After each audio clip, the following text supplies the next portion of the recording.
Ya, baik. Saudara yang dikasih Tuhan, saya percaya setiap kita yakin bahwa Yesus mati di kayu salib untuk menebus hidup kita. Yang percaya katakan yes. Yes. Kita semua yakin betul bahwa pengorbanan Kristus 2000 tahun yang lalu di atas kayu salib itu untuk menebus hidup kita. Setiap kita yakin. Nah, tetapi sayang, banyak orang percaya, banyak orang Kristen yang berhenti hanya sampai di situ saja. Banyak orang Kristen yang hanya menjadi orang Kristen cukup sampai begini. Saya percaya Yesus mati di atas kayu salib menebus hidup saya, dan saya menjadikan dia sebagai Tuhan dan Juru Selamat. Sudah, titik. Banyak orang Kristen hanya puas sampai di titik itu. Puji Tuhan, saya bebas. Selamat, congratulations, titik. Nah, kita lupa bahwa pada saat kita ditebus oleh Kristus, pada saat yang bersamaan juga Tuhan punya maksud dengan karya penebusan. Sekali lagi, kita jangan menjadi orang Kristen yang puas, hanya puas sampai di situ saja. Memang kita harus bersyukur menjadi orang Kristen yang menerima anugerah berlimpah dari Kristus karena karya penebusannya. Tetapi sekali lagi, kita tidak berhenti sampai di situ. Yang ingin saya sampaikan pagi hari ini yang menjadi perenungan kita begini. Pada saat kita dibebaskan dari dosa oleh Kristus, pada saat Kristus melakukan karya penebusannya di atas kayu salib, kita ini dibebaskan untuk apa? Kita ini ditebus untuk apa? Nah, ini yang harus menjadi perenungan setiap kita. Pada saat kita diselamatkan oleh Kristus dengan pengorbanan yang begitu luar biasa, kita diselamatkan ini untuk apa? Sekali lagi, jangan cuma berhenti puas sampai di situ. Kenapa hari-hari ini kita melihat ada begitu banyak orang Kristen yang udah stuck, tidak bertemu kerohaniannya? Karena pemahamannya seperti itu. Pokoknya saya jadi orang Kristen, saya ditebus, saya percaya Tuhan Yesus jadi Tuhan dan Juru Selamat saya, titik, selesai. Nggak seperti itu. Nah ya, karena saya percaya ketika Kristus menebus hidup kita, menyelamatkan kita, menghidupkan kita dari kematian, penebusan Kristus itu juga menuntut kita untuk hidup di dalam kebenaran. Nah, mari kita akan belajar di dalam Roma pasal 6 ayat 8 sampai yang ke-14. Roma pasal 6 ayat 8 sampai yang ke-14. Kita akan baca secara bergantian. Saya akan baca ayat yang ke-8, lalu Bapak Ibu baca ayat ke-9 dan selanjutnya. Dan ayat yang ke-14 kita baca bersama-sama. Iman timbul dari pendengaran, pendengaran akan firman Kristus. Ayat 8. Jadi jika kita telah mati dengan Kristus, kita percaya bahwa kita akan hidup juga dengan Dia. Silakan. Karena kita tahu bahwa Kristus sesudah yang mati dari antara mati tidak mati lagi, mau tidak berkuasa di atas Dia. Sebab kematiannya adalah kematian terhadap dosa satu kali dan untuk selama-lamanya, dan kehidupannya adalah kehidupan bagi Allah. Demikian hendaknya kamu mengerti bahwa kamu telah mati dari dosa, tapi kamu hidup dari Allah dalam Kristus Yesus. Sebab itu hendaklah dosa jangan berkuasa lagi di dalam tubuhmu yang fana, supaya kamu jangan lagi menuruti keinginannya. Dan janganlah kamu menyerahkan anggota-anggota tubuhmu kepada dosa untuk dipakai sebagai senjata kezaliman, tetapi serahkanlah dirimu kepada Allah sebagai korban untuk menuruti, tetapi serahkan diri dan serahkanlah anggota-anggota tubuhmu kepada Allah untuk menjadi senjata-senjata benar. Bersama-sama 2, 3. Sebab kamu tidak akan dikuasai lagi oleh dosa, karena kamu tidak berada di bawah hukum Taurat, tetapi di bawah kasih karunia. Bapak Ibu saudara-saudara yang kasih Tuhan, hari ini kita akan belajar ada 3 poin ya. Saya pengennya 10 poin sih ya, tapi nggak aja ya. Oke, bagian yang pertama ini penting sekali sebelum kita masuk di dalam poin yang kedua. Dari Roma pasal 8 ayat Roma pasal 6 ayat 8 sampai 14 ini kita akan belajar dari teks ini. Bagian yang pertama, apakah yang Kristus lakukan bagi kita? Ini harus kita betul-betul paham. Apa yang kita lakukan untuk Kristus itu tidak penting. Tetapi apa yang Kristus lakukan bagi kita itu jauh lebih penting. Nah, kita akan belajar. Apakah yang Kristus lakukan bagi kita? Dalam ayat yang ke-8, next slide, dikatakan begini. Jadi jika kita telah mati dengan kita percaya bahwa kita akan hidup dengan Dia. Saya garis bawahi ayat 8 ini ada kata dengan Kristus, dengan Dia. Dan pada ayat-ayat sebelumnya kalau Bapak Ibu baca, itu ada kalimat bersama Kristus, dengan Dia, melalui Dia. Selalu dikatakan demikian. Artinya apa? Pada ayat yang ke-8 ini Rasul Paulus ingin menekankan begini.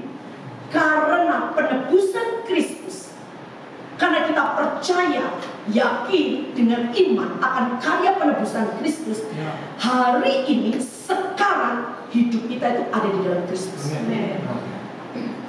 Jadi ayat 8 ini dengan kata dengan Kristus, dengan Dia, Paulus ingin menjelaskan kepada kita bahwa begini, kita harus ingat, hanya karena karya penebusan Kristus, hari ini kita hidup di dalam Kristus. Kalau Kristus tidak menebus hidup kita, tidak bisa kita hidup di dalam Kristus. Ya, nah, Paulus ingin menjelaskan kepada jemaat Roma, di mana kitab ini ditulis. Paulus menekankan dengan Dia, dengan Kristus, bersama Kristus, ditekankan terus oleh Kristus, oleh Paulus. Maksud Paulus ingin menekankan kepada jemaat Romawi, kamu harus sadar apa yang Kristus lakukan untuk hidup kamu, siapa diri kamu. Itu yang ingin Paulus tekankan kepada jemaat di Roma. Nah, hari ini firman Tuhan juga disampaikan kepada kita. Kita harus sadar, next slide, siapa kita di dalam Kristus itu penting sekali. Banyak orang Kristen stuck kehidupan rohaninya. Kenapa? Dia nggak sadar siapa diri dia di dalam Kristus. Ini penting sekali, karena agama lain, nabi lain tidak pernah ada yang melakukan seperti Kristus melakukan itu hidup kita, mengasihi kita sedemikian rupa. Jadi kita harus tahu, kalau kita hari ini ada di dalam Kristus, kita ini sebenarnya siapa sih? Apa sih yang Kristus sudah kerjakan di dalam hidup kita? Sehingga kita itu betul-betul bisa memaknai karya penebusan Kristus itu secara benar. Ya, nah, ada orang yang bertanya begini sama saya nggak akan khotbah keselamatannya, karena kita semua mengerti. Setiap kita ini disebut orang berdosa. Ya, kenapa? Karena kita ini keturunan Adam dan Hawa. Secara biologis, semua manusia keturunan Adam dan Hawa pasti berdosa. Ya, kita semua udah tahu itu. Nah, ada yang bertanya begini, orang ini kritis. Dia bilang begini, saya bilang GM, gue itu nggak bisa mikir, ya, nggak masuk di otak gue. Kenapa? Kok Adam yang berbuat dosa, kenapa kita semua kena getahnya? Bener juga ya. Kan gue punya bapaknya Adam. Saya tanya gitu, saya juga bener juga. Iya bener juga ya. Ya kan gak ada hubungannya kita sama Adam. Oke. Kamu di situ kamu ngerasa kok enak. Saya bukan keturunan Adam, saya nggak lakuin apa-apa, tapi saya itu kena getahnya Adam dan Hawa. Terus saya bilang, sekarang saya tanya sama kamu, kamu percaya nggak? Oke, lupakan dulu Adam ya.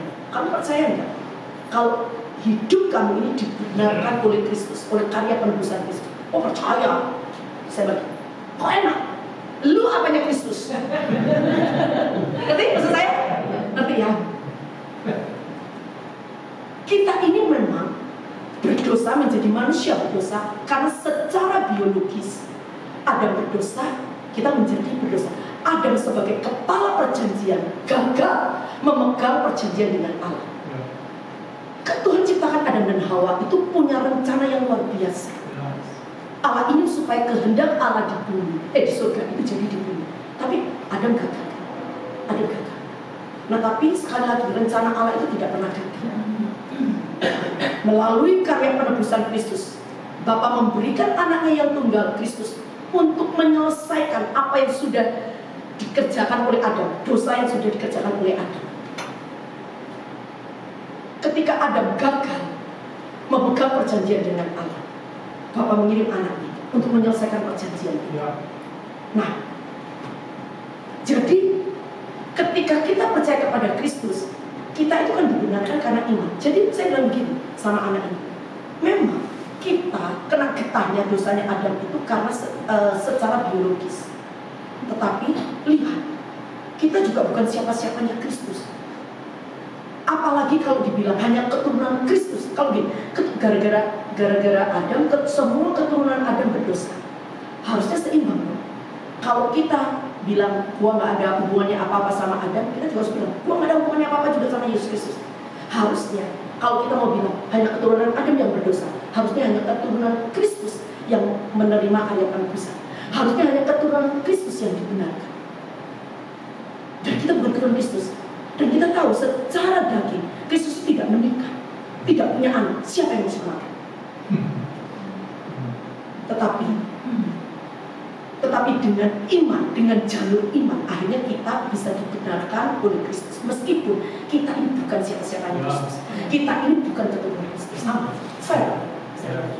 Nah, Bapak Ibu saudara-saudara yang dikasihi Tuhan, kita dibenarkan itu bukan karena keturunan Kristus, tapi karena kasih Kristus yang luar biasa. Coba next slide.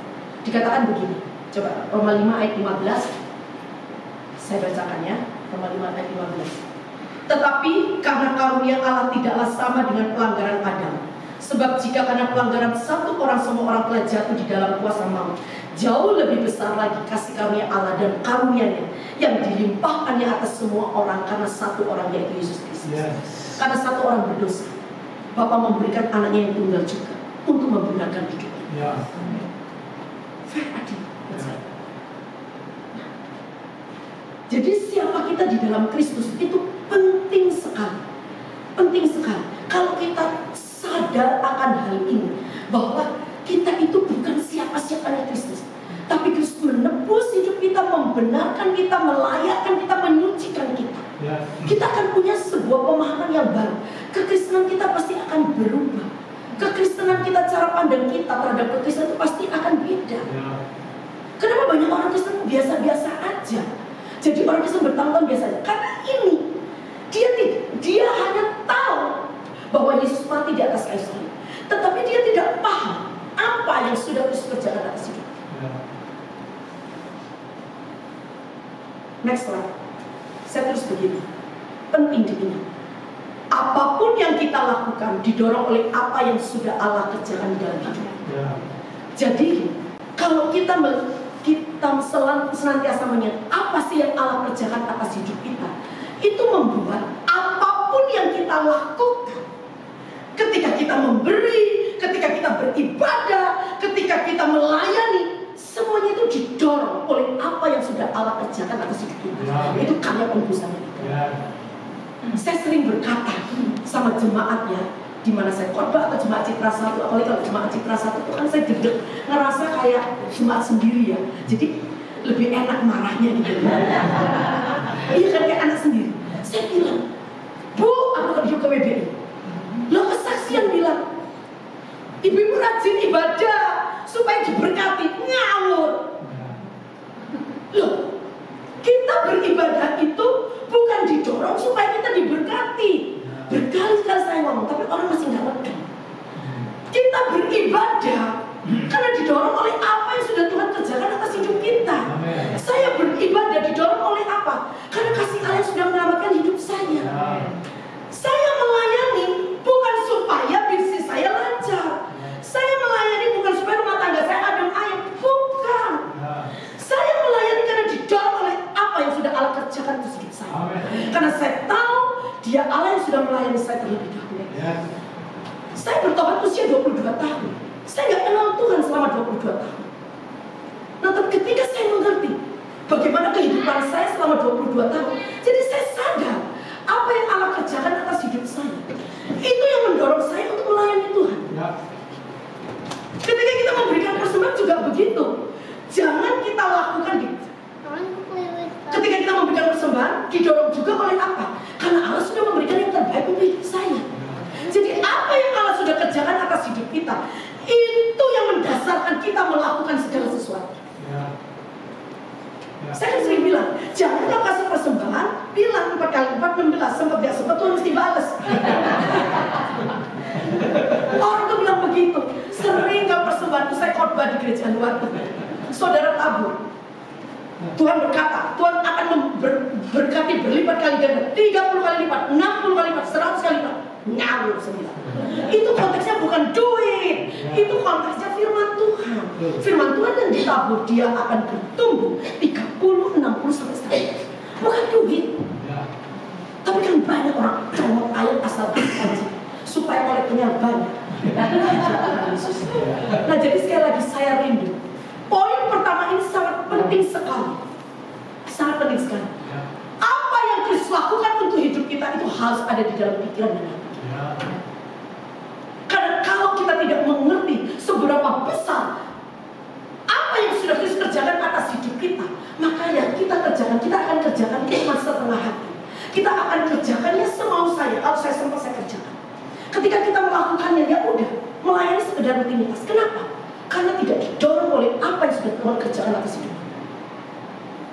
Saya percaya kalau saudara melakukan segala sesuatu, saudara sebagai ibu rumah tangga, saudara sebagai pebisnis, saudara sebagai pelayan Tuhan, kalau kita sadar apapun yang kita lakukan bukan karena didorong karena pemimpin saya, bukan karena berkat, bukan karena sesuatu, tapi didorong oleh apa? Dengan kesadaran penuh. Apa yang Kristus sudah kerjakan atas hidup saya, itu yang mendorong saya untuk melakukan yang the best, totalitas all. Dan saya percaya apapun yang kita lakukan itu pasti akan berbeda. Nah jadi penting sekali poin ini. Poin pertama, ingat apapun yang kita kerjakan itu didorong oleh apa yang sudah Allah pernah kerjakan dalam hidup kita. Yang kita kerjakan buat Allah itu nggak penting. Bukan saya bilang nggak penting, itu berarti saya nggak usah pelayanan, enggak. Maksud saya gini, yang apa yang Allah kerjakan atas hidup kita itu jauh lebih penting. Yang kita kerjakan itu nggak ada apa-apanya sama dengan Kristus yang Kristus kerjakan di atas kayu salib. Nggak ada apa-apanya. Kita belum pikul salib, gitu. Kita belum menderita.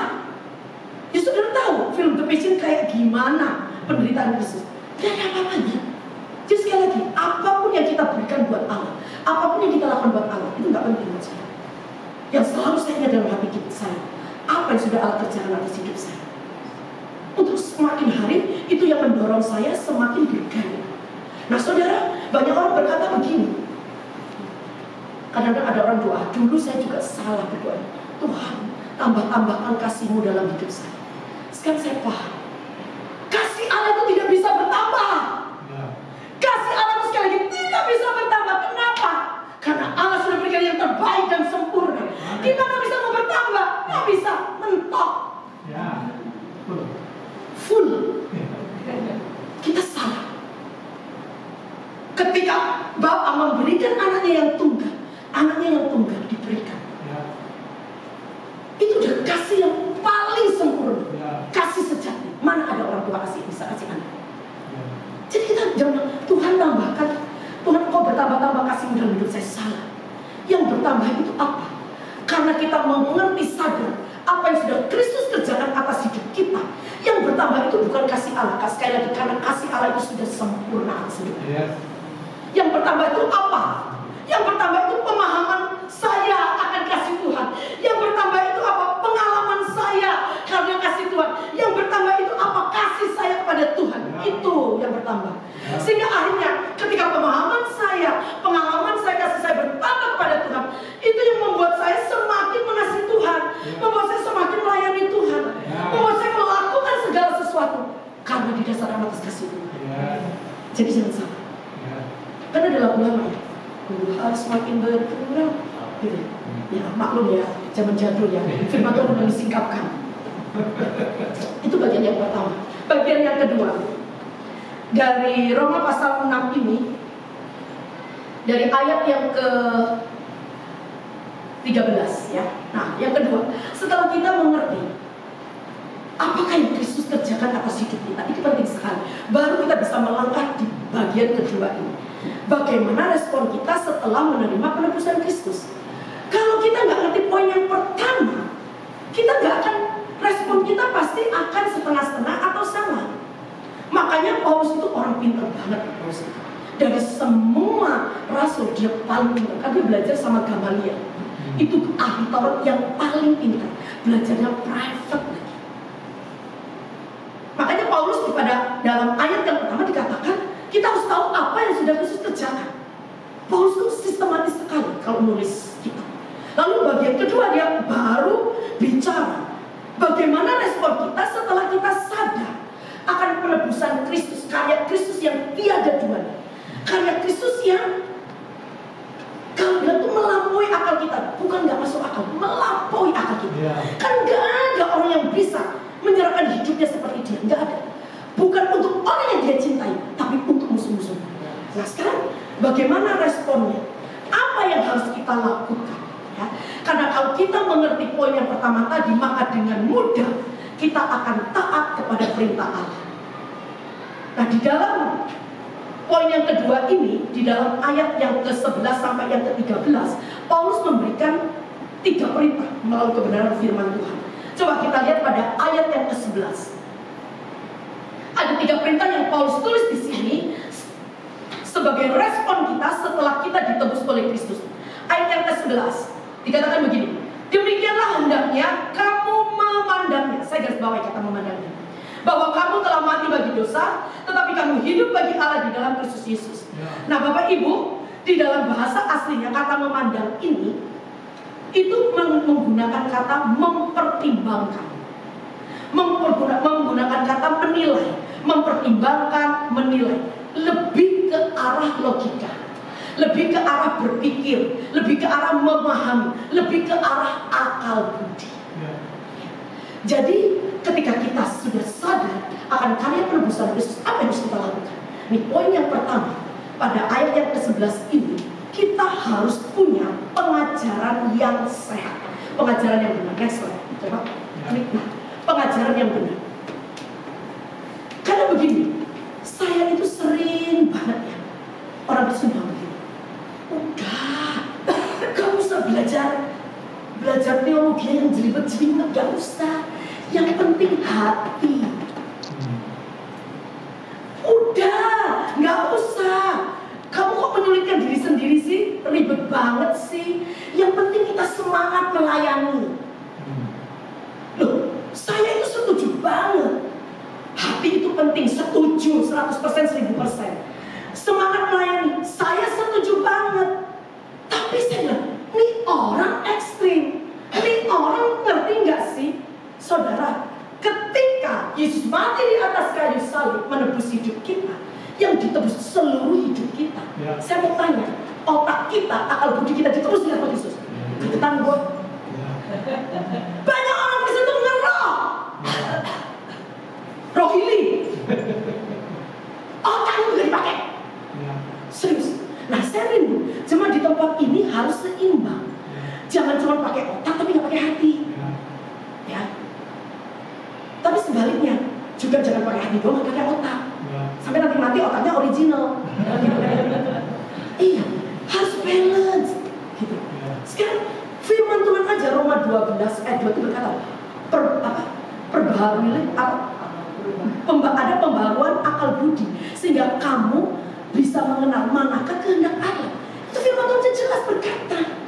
Nah, saudara, waktu kita ditebus oleh Kristus, kan bukan cuma hati kita yang ditebus, seluruhnya termasuk akal budi kita.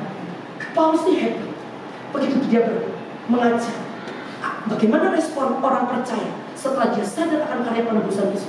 Yang pertama disentuh oleh sila-sila akal budi. Sekali lagi, hati bukan bilang, saya bukan bilang hati nggak benar. Akal budi kita itu penting banget. Karena dengan akal budi kita baru bisa membedakan manakah pengajaran yang benar, manakah pengajaran yang sesat. Kita ini sebagai orang karismatik meskipun ada di GBI, kita tuh harus punya doktrin yang benar, punya teologi yang benar. Nggak harus sekolah Alkitab. Nanti jatah khotbah saya berkurang, jangan. Gitu loh. Jangan. Tapi minimal gini, kalau kita baca firman, sekarang kan akses tuh banyak ya melalui digital. Kita bisa belajar. Jadi kita itu tidak mudah disesatkan. Harus punya pengajaran yang benar. Jangan saudara berkata begini. Banyak orang yang berkata apa? Oh, rohani saya dewasa, tapi pengajarannya nggak benar. Mana ada? Kalau pengajarannya nggak benar, otomatis rohani itu nggak benar. Nggak ada. Saya pernah dengar cerita teman saya di sebuah gereja, katakan gereja mawar.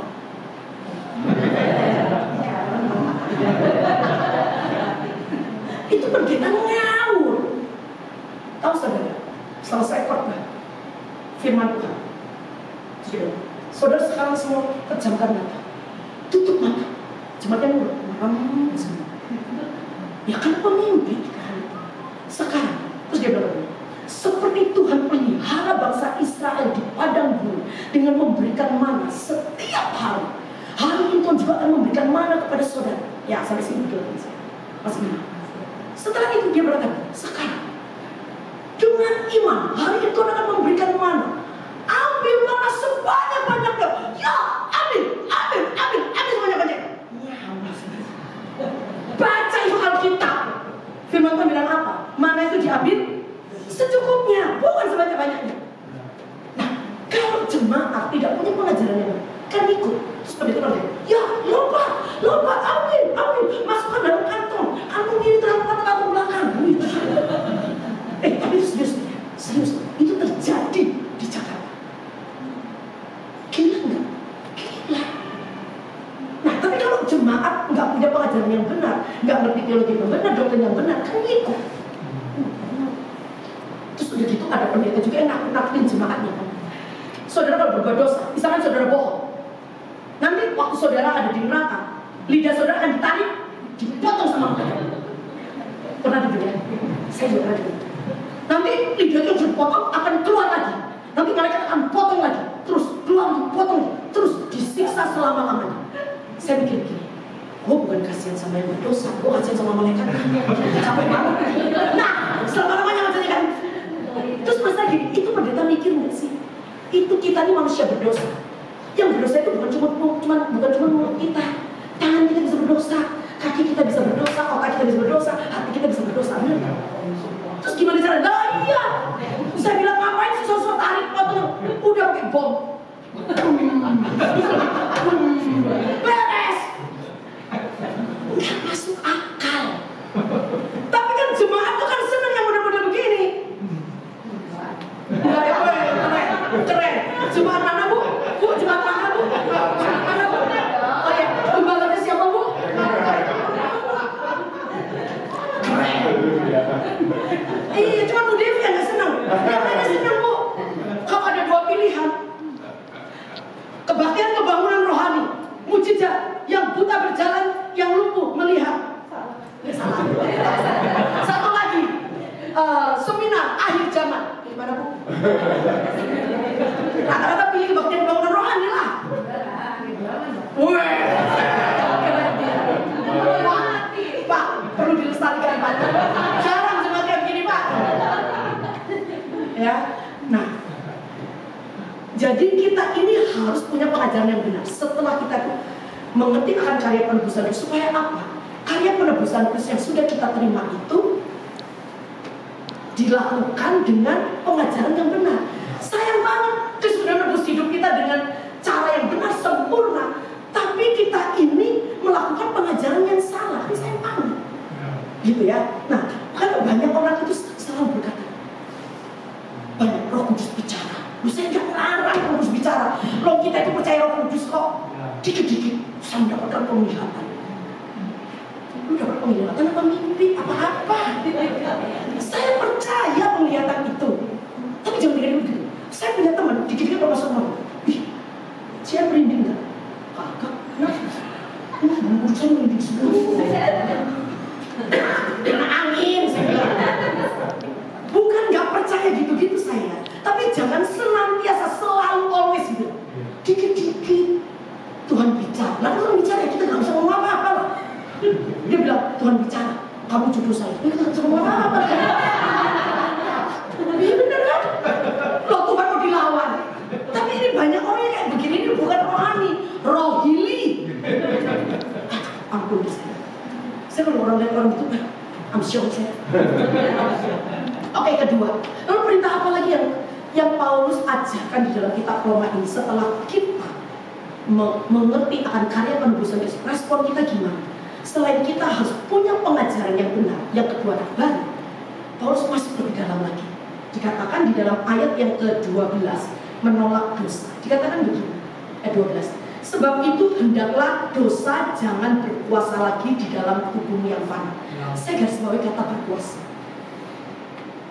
Maksudnya apa? Jadi dosa itu bukan cuma sekedar tindakan yang salah. Dosa itu bukan hanya sekedar kegagalan kita mentaati firman Tuhan. Tapi dengan jelas Roma 6 ayat 12 itu berkata begini. Sebab itu hendaklah dosa jangan berkuasa. Artinya apa? Ketika kita sudah ditebus oleh Tuhan, tapi kita tetap melakukan dosa, artinya dosa itu berkuasa atas hidup kita. Artinya yang menjadi Tuhan atas hidup kita bukan Kristus yang sudah menebus hidup kita, tapi dosa itu yang menjadi Tuhan atas hidup kita. Jadi dosa itu gak sesimpel itu. Dosa itu sangat serius. Banyak orang Kristen itu karena sadar anugerah Allah berlimpah. Setelah dia menerima karya penebusan Kristus, dia tetap hidup dalam dosa. Kenapa? Karena dia tahu ketika dia minta ampun, Tuhan ampuni. Tapi jangan salah, ya Tuhan memang ampuni. Tetapi firman Tuhan berkata, kalau kamu terus berbuat dosa, tidak pernah menolak dosa, dosa itu yang akan menjadi Tuhan atas hidupmu. Bukan Kristus yang menebus hidupmu yang jadi Tuhan atas hidupmu. Yang memerintah dalam hidupmu bukan Kristus, tapi dosa kuasa sejarah. Nah, makanya Rasul Paulus berkata, tolak dosa, ya, tolak dosa. Jangan izinkan dosa itu yang memperbudak hidup kita. Jangan biarkan dosa itu yang memerintah hidup kita. Dia nggak ada kontribusinya untuk hidup kita. Tapi izinkan Kristus yang memerintah atas hidup kita. Kristus yang menjadi penguasa tunggal atas hidup kita. Amin. Nah, itu perintah kedua. Lalu Paulus melanjutkan di dalam Roma 6 ayat 13. Bagaimana respon orang percaya setelah dia tahu akan karya penebusan Kristus yang dilakukan secara sempurna untuk hidup dia. Hidup dalam pengajaran yang benar. Tolak dosa. Lalu yang ketiga, pada ayat yang ke-13 dikatakan begini. Dan janganlah kamu menyerahkan anggota-anggota tubuhmu kepada dosa untuk dipakai sebagai senjata kelaliman. Tetapi serahkanlah dirimu kepada Allah sebagai orang-orang yang dahulu mati, tetapi yang sekarang hidup, dan serahkanlah anggota-anggota tubuhmu kepada Allah untuk menjadi senjata-senjata kebenaran. Yang ketiga, setelah kita punya pengajaran yang sehat, tolak dosa.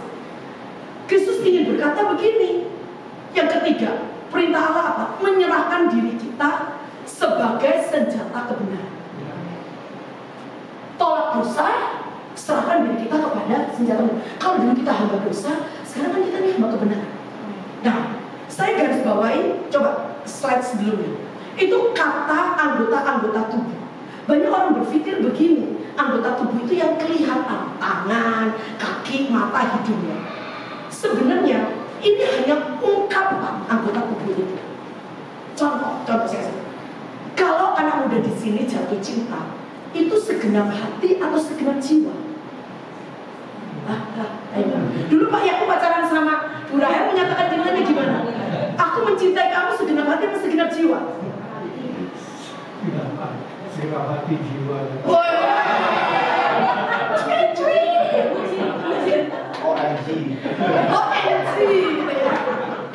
Nah, iya dong. Saya suka ledekin sama anak muda. Lu kalau jatuh cinta, cukup segenap hati, jangan segenap jiwa. Karena kalau lu putus, iya, cuma sakit hati. Kalau lu segenap jiwa, lu sakit jiwa. Nah, tapi maksudnya kan begini. Waktu anak muda itu menyatakan cintanya, meskipun dia bilang segenap hati, kan bukan berarti jiwanya juga nggak diserahkan. Benar nggak? Itu artinya apa? Seluruh hidup dia berikan untuk pacarnya ini. Begitu. Sama dengan apa yang disampaikan oleh Rasul Paulus dalam Roma 6 ayat 13 ini. Ketika Rasul Paulus berkata, serahkan anggota tubuhmu, itu bukan anggota tubuh yang kelihatan. Artinya seluruh hidup kita. Itu kita serahkan kepada Allah sebagai senjata kebenaran. Jangan sampai ada cerita yang sudah melegenda. Ada seorang pencuri, curi terus melakukan dosa sampai suatu saat dia bertobat, dia terima Yesus, dia dibaptis. 1 minggu setelah dibaptis, dia nyolong lagi. Lalu sama temennya ditegur, lu gila, lu yang nggak kira-kira, baru seminggu kemarin lu dibaptis, kenapa lu nyolong lagi? Terus dia bilang, salah yang pendetanya aja. Gue waktu dibaptis tangan gue satu itu nggak kena air.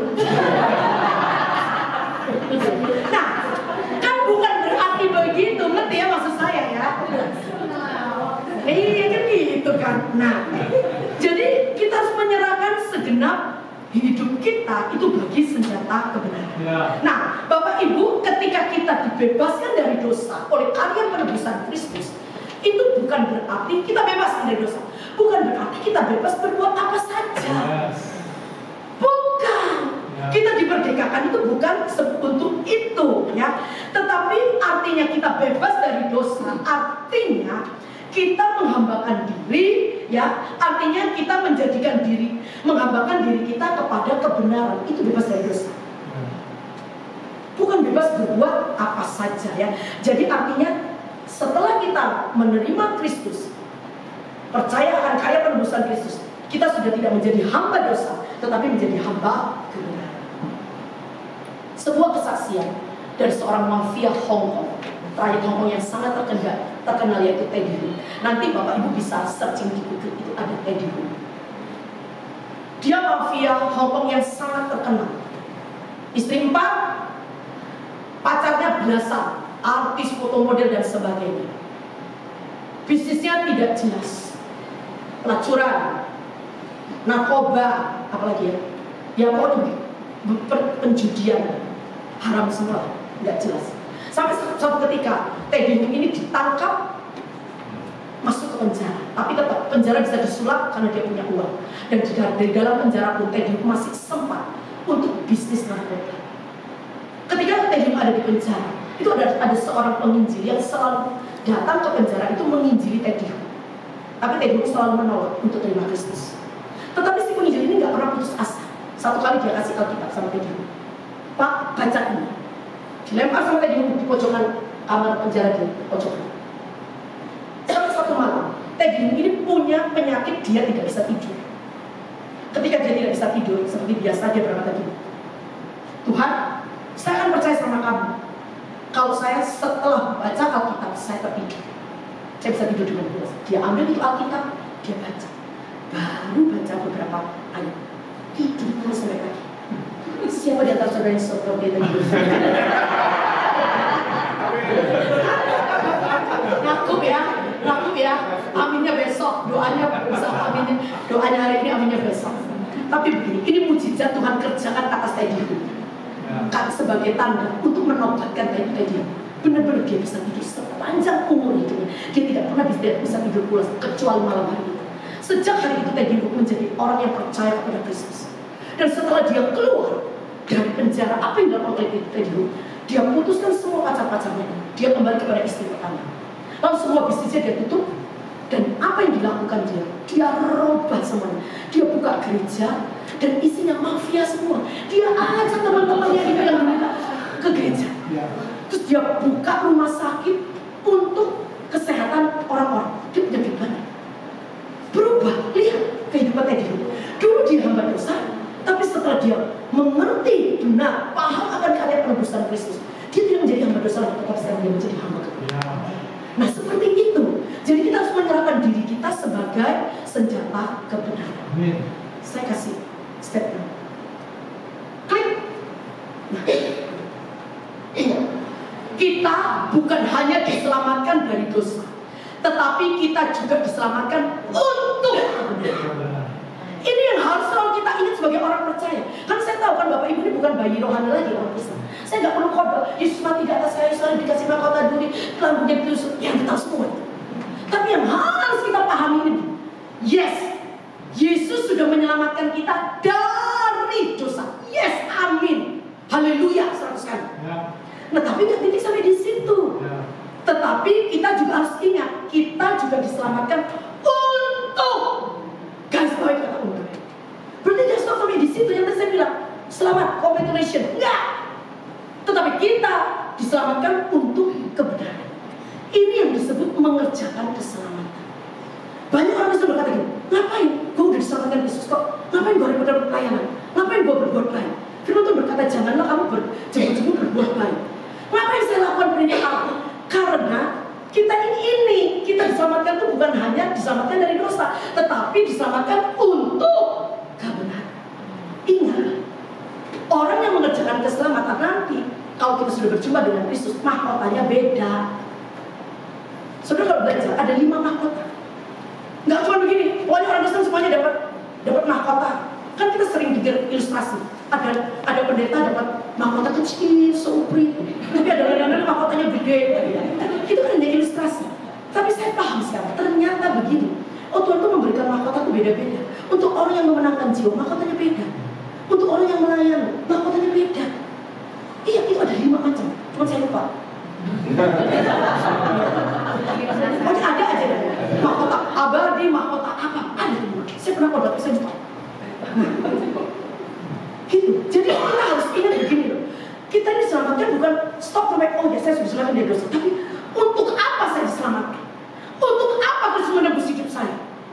Itu harus ada di dalam pikiran dan hati kita, sehingga kehidupan kekristenan kita ini bertumbuh. Nah, setelah Paulus berkata ada 3 perintah dari Allah, setelah kita mengertikan karya penebusan Kristus, pengajaran yang sehat, tolak dosa, serahkan hidup untuk senjata kebenaran. Kita kan harus mikir begini, saya baca susah amat kan jadi orang Kristen. Benar sih, susah amat. Itu gak gampang, khotbah gampang, dengar gampang, prakteknya susah. Tapi Allah kita itu luar biasa. Gak berhenti sampai di situ. Ayat yang ke-14, Allah memberikan janji untuk umat tebusannya. Ayat 14 dikatakan begini, sebab kamu tidak akan dikuasai lagi oleh dosa, karena kamu tidak berada di bawah hukum Taurat, tetapi di bawah kasih karunia. Saya garis bawahi kata kasih karunia. Mungkin kita berkata susah, ya susah. Kalau kita melakukan dengan kekuatan kita sendiri. Tetapi ayat firman Tuhan yang terakhir berkata, kasih karunia Allah itu yang akan menopang kita, memampukan kita untuk melakukan, meresponi karya penebusan Kristus. Nah saudara, kemenangan itu sudah diberikan oleh Kristus ketika Kristus mati di atas kayu salib, yang akan kita rayakan hari Jumat. Datang beribadah Jumat Agung. Itu bukan cuma seremonial, tapi mengingatkan kita kembali akan karya penebusan Kristus. Kristus sudah memberikan kemenangan kepada kita. Jadi tidak ada keputusasaan buat kita. Jadi ketika Kristus mati 2000 tahun lalu di atas kayu salib, itu dosa sudah dikalahkan. Amin. Jadi peperangan besar itu sudah dikalahkan oleh Kristus. Sudah menang. Nah, dan dikatakan kita ini tidak perlu hidup di bawah hukum Taurat, dikatakan di dalam ayat 19. Itu perjanjian di dalam hukum di dalam perjanjian lama. Kristus berkata kita sekarang ada di bawah kasih karunia. Perjanjian hukum di dalam perjanjian baru, di dalam zaman anugerah, ya. Jadi kalau kita berkata Tuhan saya nggak mampu, ini janji Tuhan. Dosa itu sudah dikalahkan oleh Kristus. Kita ini cuma apa? Tolak aja dosa. Kita jangan buka celah dosa. Karena sebenarnya kemenangan itu sudah diberikan oleh Kristus. Kristus sudah menang. Kenapa kita selama ini masih kalah? Karena kita tuh nggak nolak dosa. Ya aja. Kita buka celah. Ya gimana kita nggak jatuh dalam dosa? Gitu ya. Jadi ini janji Tuhan bagi umat tebusannya, bahwa kemenangan itu sudah Allah berikan dalam hidup kita. Teks terakhir, slide terakhir. Kita tidak perlu mengalahkan dosa lagi, karena Kristus sudah mengalahkannya di kayu salib bagi kita. Amin. Kalau kita masih harus mengalahkan dosa lagi, artinya karya penebusan Kristus itu tidak sempurna. Karya penebusan Kristus sempurna di atas kayu salib, karena Kristus sudah mengalahkan dosa untuk kita. Tugas kita sekarang apa? Tolak. Jangan buka celah. Saudara, bagaimana sih cara menolak dosa? Saya tuh selalu berpikir dulu, gimana sih cara menolak dosa itu? Apakah perlu tumpang tangan, berdoa terus? Ya, itu perlu. Tapi dengan gampang definisi menolak dosa itu begini. Ya, ini dosa. Ini Tuhan, ini dosa, ini Tuhan. Kalau saya mencintai dosa, otomatis saya tidak akan bisa mencintai Tuhan. Setuju? Tapi kalau saya mencintai Tuhan, otomatis saya tidak akan bisa mencintai dosa. Tidak mungkin. Jadi caranya itu sangat gampang sekali untuk menolak dosa. Apa yang harus kita lakukan? Semakin hari kita semakin mengasihi Tuhan, semakin mengasihi Tuhan, semakin mengasihi Tuhan, semakin mengasihi Tuhan. Ketika kita semakin mengasihi Tuhan, otomatis kita akan benci akan dosa. Kenapa kita harus melakukan dosa? Karena kita masih mencintai dosa. Gampang sebenarnya hasilnya. Ketika kita mencintai seseorang, kita pasti akan meninggalkan yang lain. Betul Pak Lindas? Ketika Anda mencintai Ibu Ella, pasti meninggalkan pacar-pacar Anda yang berderet itu. Saya tahu dia tidak usah testimoni, saya tahu pacarnya banyak sekali. Enggak lah ya, enggak lah ya. Tapi lebih baik begitu toh, daripada nanti kawin cerai tapi mencintai Bu Erna satu dan putus selama-lamanya. Ini khotbah BPN apa khotbah umum? Nah, jadi dengan iman, dengan kasih karunia Allah yang menopang kita, kita akan memperoleh kemenangan bersama dengan Kristus. Karena apa? Karena karya penebusan Kristus yang sempurna untuk hidup kita. Amin buat kebenaran firman. Amin. Mari saya undang tim profetik untuk maju ke depan. Kita angkat pujian tadi.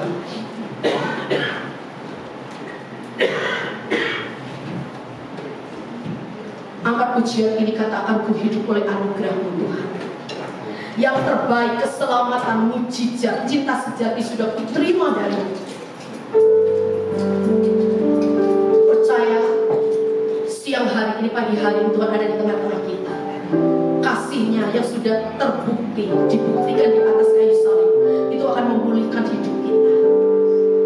Kuasa-Nya akan membangkitkan setiap roh kita supaya semakin hari kita semakin punya pemahaman yang benar, dan itu membuat kita semakin mengasihi Dia. Ingat akan pengorbanannya, ingat akan darahnya yang tercurah untuk setiap kita.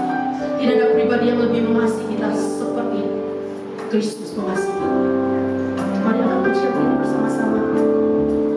Hidup oleh anugerah yang terbaik ku terima dari-Mu.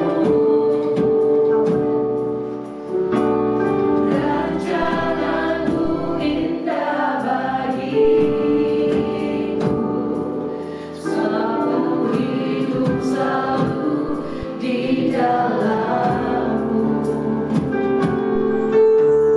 Tiada pernah ku meragukan bukti kasih dan karya salib-Mu.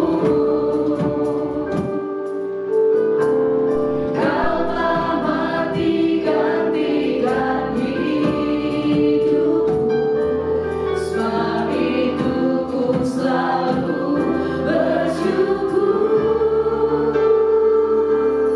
Kasih-Mu memulihkan hidup. Katakan kuasa-Mu, kuasa-Mu membangkitkan rohku.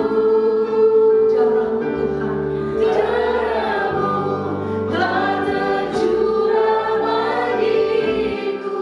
Yes, pengorbanan-Mu sempurna untuk kami Tuhan. Serta kita semua bangkit berdiri, kita sembah Dia lebih lagi. Naikkan syukur kita, sembah Dia.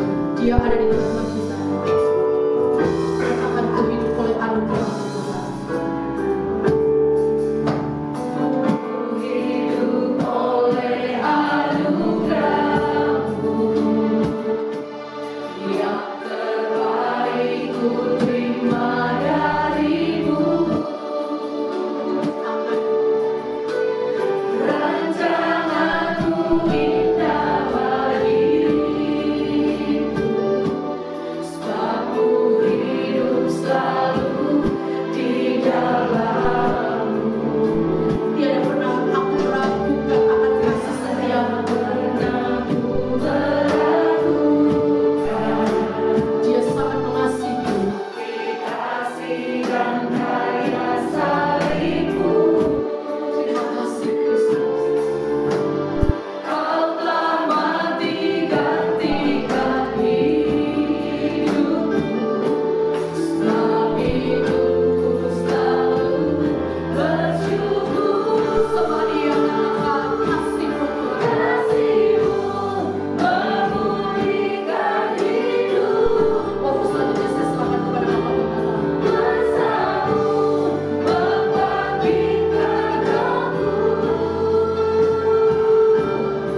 yang telah menyelamatkan kami dari segala kebinasaan sehingga kami boleh memperoleh keselamatan, kehidupan yang kekal bersama dengan Bapa di surga.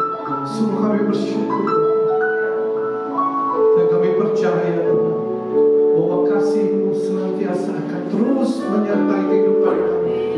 Kau yang menopang kami dengan kekuatan-Mu, menampukan setiap kami untuk dapat terus mengiring mengikut Tuhan dengan kesetiaan kepada-Mu. Pakai hidup kami Tuhan menjadi alat-Mu, menjadi hamba kebenaran-Mu, sehingga hidup kami boleh terus menyukakan, menyenangkan hati. Hidup kami boleh semakin mengasihi dan mencintai Tuhan. Dan percaya apapun yang kami lakukan, kami kerjakan, tidak akan pernah membalas kebaikan Tuhan. Apa yang sudah Tuhan lakukan dan kerjakan di dalam hidup kami. Kami beri kami hati yang bersyukur untuk terus Tuhan mengakui bahwa Engkau Allah yang berdaulat, Allah yang berkuasa, Allah yang menjadi pemilik kehidupan kami, sehingga Tuhan pakai hidup kami sepenuhnya untuk memuliakan dan mengagungkan nama Tuhan. Terima kasih Bapa. Mari setiap kita yang siap untuk dipakai Tuhan, untuk terus boleh memuji, menyembah dan mengagungkan Tuhan, dipakai Tuhan untuk terus boleh menyukakan dan menyenangkan hati Tuhan bersama-sama dengan suara keras. Kita katakan amin. Haleluya. Berikan selamat sekali lagi Tuhan. Silakan berjemaat duduk kembali. Baik, terima kasih. Kita merasa diberkati banget ya buat firman-Nya. Makasih banget Ciem. Tidak diingetin lagi. Baik, kita mempersiapkan hati kita untuk persembahan sesaat lagi. Kita satukan hati, kita berdoa. Bapa, kami mengucap syukur buat berkat rahmat yang Tuhan telah berikan kepada kami pada hari ini Tuhan. Sebagai kasih dan bentuk kami telah diberkati, kami juga mau memberkati gereja dan di tempat ini juga buat pelayanan ini Bapak.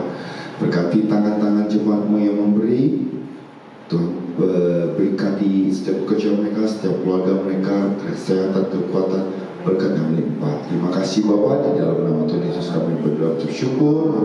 Amin. Baik, sambil persembahan dijalankan, kita akan membacakan beberapa pengumuman sebagai berikut. Persembahan juga bisa dilakukan secara via transfer atau QRIS. Terdapat nomor rekening BCA 399 di depan Bapak Ibu, silakan untuk memberikan. Selanjutnya untuk pengumuman sepekan hari Jumat. Jadi kita ada ibadah Jumat Agung ya. Bapak Ibu kita mengundang Bapak Pendeta Yohanes Sarjono, Gembala Pusat kita, untuk memberikan pelayanan di jam 9. Jadi Bapak Ibu kita ada Jumat Agung, ibadah Jumat Agung, karena juga sekalian dengan perjamuan kudus. Ini spesial banget. Jadi kita undang Bapak Ibu untuk hadir di ibadah Jumat Agung. Selanjutnya hari Minggunya kita ada ibadah umum seperti biasa dan ibadah Paskah. Ini di jam 9 akan dilayani oleh Bapak PDP Budidius Lusanto. Kami mengundang Bapak Ibu juga untuk hadir dalam ibadah Paskah. Lanjut, Erokik akan untuk Jumat Agung tidak ada ibadah untuk Erokik atau teens. Jadi hanya ada di ibadah hari Minggu itu jam 11.00.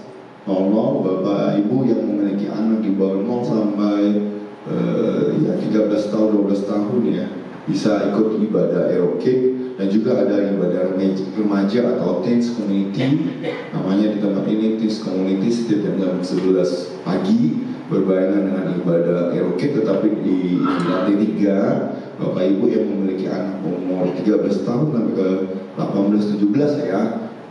Dan ini juga spesial karena yang melayani itu ibu gembala kita sendiri gitu. Jadi luar biasa.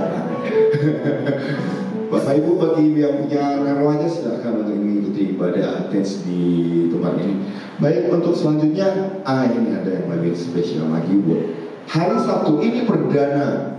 Jadi gereja kita akan melakukan namanya komsel atau komunitas sel. Itu di hari Sabtu tanggal 19 April jam 10.30. Kita mengundang dengan hormat Bapak Ibu untuk hadir datang di ibadah komsel perdana kita jam 10.30. Bapak Ibu, kita akan dilayani oleh gembala kita juga di tempat ini, dan kita akan mengikuti ibadah ini. Ibadah komsel ini kayak saya sharing ya, sebenarnya kita juga bertumbuh di komsel itu banyak berubah, banget banyak berubah. Nah, ini spesial karena di gereja kita juga mau membangun jemaat kita di tempat ini. Kami juga berharap Bapak Ibu bisa hadir di ibadah komsel berikut. Oke, lanjut. Ini ada nomor sekretariat gereja GBI Travel Supana. Bapak Ibu silakan untuk menyimpan atau mungkin ada pertanyaan atau keluhan atau perlu doa atau konsul, silakan hubungi di sekretariat kita 0822 2112 2327. Kita juga ada Instagram dan YouTube supaya zaman sekarang dunia digitalnya kuat ya, sebagai promosi juga. Oke, selanjutnya itu saja pengumuman buat seminggu ke depan. Kita persiapkan hati bagi Bapak Ibu. Saya undang untuk berdiri, kita berdoa untuk menutup ibadah kita di tempat ini. Bapak, kami terima kasih Tuhan buat pagi hari ini, buat ibadah yang telah kami lewati. Kami mengucap syukur Tuhan buat firman-Mu. Kami diajar, kami dilayani lagi Tuhan. Dan kami mengucap syukur juga, dan khususnya kami berdoa buat PDP Martalim Tuhan, CM Tuhan. Kami ditegur, kami dijelaskan lagi tentang firman-Mu Bapak. Kami mengucap syukur buat penebusan yang Tuhan berikan. Kami mengucap syukur buat anugerah yang Tuhan berikan buat kami lagi ya Bapak. Kami mau Tuhan untuk selalu berada dekat dengan-Mu ya Bapak. Terima kasih Bapak, terima kasih Tuhan Yesus. Tuhan pakai dan berkati lebih lagi CM-nya Tuhan Allah. Urapi beliau lebih lagi Tuhan. Berikan hikmat karunia yang daripada-Mu Tuhan. Berikan kesehatan, kekuatan Tuhan. Biar dalam setiap pelayanannya beliau penuh dengan semangat baru, kekuatan baru yang daripada Tuhan. Itu pantangan kami buat beliau ya Bapak. Bapak yang baik, kami juga berdoa buat gembala kami di tempat ini, buat PDM Om Yakub Haris Tuhan. Om berkati Om Yakub Tuhan. Berkati Tante Rahel Tuhan lebih lagi Tuhan. Berkati anak mantunya ya Bapak. Berkati setiap pekerjaan mereka, setiap usahanya Tuhan. Tuhan pakai beliau lebih lagi Tuhan di dalam setiap kehidupannya Tuhan, setiap pekerjaannya. Beliau dengan penuh hati memberkati dan melayani di tempat ini Tuhan Allah. Beliau mengucap syukur buat itu ya Bapak. Kami tumpang tangan buat beliau. Tuhan selalu berikan kesehatan, kekuatan buat beliau Tuhan. Biar beliau melayani tempat ini, melayani jemaat ini dengan kekuatan dan semangat yang baru, dengan hati yang penuh sukacita ya Bapak. Bapak yang baik, kami juga berdoa buat jemaat-Mu di tempat ini ya Bapak. Kami mengucap syukur. Mereka punya hati melayani, dan mereka juga punya hati untuk mendengarkan Engkau ya Bapak. Tuhan berkati jemaat-jemaat kami di tempat ini. Berkati keluarga mereka, berkati setiap usaha mereka. Tuhan selalu berikan kesehatan, kekuatan ya Tuhan. Yang sakit Tuhan berikan kesembuhan. Tuhan berikan kekuatan Tuhan. Mengucap syukur Tuhan. Biarlah jemaat-jemaat-Mu ini diberkati. Semakin hari semakin bertumbuh dalam iman ya Bapak. Semakin hari semakin tumbuh dalam kasih mereka Tuhan Allah. Di tempat ini mereka merasa bertumbuh ya Bapak. Kami mau juga mereka ikut Tuhan dalam pelayanan-pelayanan ibadah di tempat ini ya Bapak. Kami juga mau Tuhan mereka selalu rindu untuk mendengarkan ibadah-Mu Tuhan. Rindu untuk mengikuti ibadah-Mu ya Bapak. Terima kasih Bapak, terima kasih Tuhan Yesus. Bapak, kami juga mengucap syukur buat negara kami. Kami berdoa khususnya buat negara kami Indonesia ya Bapak. Tuhan berkati, lindungi dan negara kami dari segala macam bara bahaya dan perang Tuhan. Dari segala macam rasis Tuhan kami tolak di dalam nama Tuhan Kami berdoa buat negara kami, buat kedamaian negara kami ya Bapa. Tuhan tumpang tangan buat keamanan negara kami, maupun isu yang membuat gejolak atau ketidakamanan kami tolak dalam nama Tuhan Yesus. Kami berdoa buat pemimpin negara kami, buat presiden, buat wakil presiden, MPR, DPR, apapun keputusan yang mereka buat, semua berdasarkan dari Engkau ya Bapak. Syukur juga buat pejabat-pejabat negara kami, dari yang tertinggi sampai yang terendah, dari RT RW juga Tuhan. Biar semua itu keputusan semua berasal dari Engkau dan takut akan Engkau ya Bapak. Bapak yang baik, kami juga berdoa buat lingkungan kami di tempat ini Tuhan. Buat Lavan, buat Sufana dan sekitarnya ya Bapak. Dan keamanan berkat melimpah selalu hadir di tempat ini Tuhan Allah. Khususnya kami juga berdoa buat gereja kami di tempat ini Tuhan Allah. Biarlah kami menjadi berkat buat lingkungan di sekitar Bapak. Bapak yang baik, kami juga rindu untuk menerima berkat-Mu di tempat ini ya Bapak. Melalui hamba-Mu di tempat ini, kami rindu Tuhan. Sebelum kita pulang, mari kita kembali angkat pujian kita bagi Tuhan.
Biarlah hati kami terus dipenuhi akan rasa kagum dan hormat. Hati kami terus dipenuhi akan limpah ucapan syukur kepadamu atas kebaikan Tuhan, atas kemurahan Tuhan, atas karya penebusan-Mu, sehingga kami boleh hidup berkemenangan di dalam Tuhan. Terima kasih Bapak.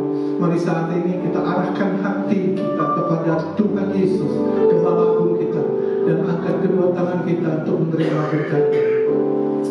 Segala berkat-Nya akan datang kepadamu dan akan menjadi bagianmu jika kau mendengar suara Tuhan Allahmu. Diberkatilah kau di kota, diberkatilah kau di ladang, diberkatilah buah kandunganmu, hasil bumimu dan hasil ternakmu, yakni anak lembu sapimu dan kandungan kambing dombamu. Diberkatilah bakulmu dan tempat adonanmu, diberkati kau pada waktu masuk, diberkati kau pada waktu keluar. Terimalah segala berkat dari Allah Bapa, kasih sayang dari Tuhan Yesus yang tidak terbatas, di dalam persekutuan dengan Roh Kudus, turun memberkati hidupmu, memberkati keluargamu, memberkati pekerjaanmu, memberkati usahamu, memberkati studimu. Apapun yang kau lakukan, kau kerjakan dengan roh takut akan Tuhan. Dibuat Tuhan berhasil dan beruntung. Sambut seluruh berkat dari Tuhan dengan penuh ucapan syukur di hadapan Tuhan. Katakan terima kasih Tuhan. Terima